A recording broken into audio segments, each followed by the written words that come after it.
गेल्या 2 दिवसांपासून कोल्हापूर जिल्ह्यामध्ये मुसळधार पाऊस सुरू आणि जोरदार पावसामुळे पंचगंगा नदी यंदाच्या पावसाळ्यामध्ये तिसऱ्यांदा पात्राबाहेर आलेली आहे।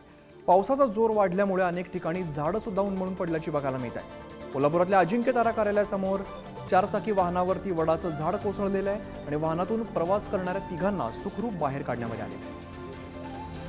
कोल्हापुरातली आपण दृश्य पाहतो। कोल्हापूरमध्ये विश्रांतीनंतर पाऊस पुन्हा एकदा सक्रिय झाल्याचं बघायला मिळतंय। जोरदार पावसानंतर अनेक ठिकाणी झाड कोसळल्याचं सुद्धा बघायला मिळत आहे। या 4 चाकीवरती वडाचं झाड कोसळलेलं आहे। सुदैवाने यात कोणतीही जीवितहानी झालेली नाहीये। वाहन चालकाला सुखरूप बाहेर काढण्यात आलेलं आहे।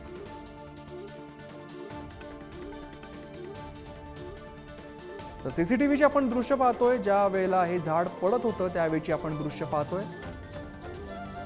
या गाडीवरती झाड पडलेलं आहे। सुदैवाने यात कोणतीही जीवितहानी झालेली नाहीये।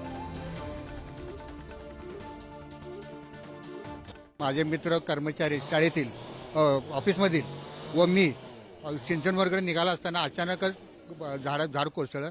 नशिबानं फक्त की आमचा जीव वाचला, नाही तर थोडाफार फरकानं आमचा जीवसा गेला असतो। गाडीत आम्ही 3 जण होतो। जाता जाता सहज अचानक झाड कोसळलं, आमच्या लक्षात आलं नाही। तोपर्यंत झाड आमच्या गाडीवर पूर्णपणे पडलेलं होतं आणि गाडी आमची पूर्ण आम्ही गाडी आत अडकलो होतो।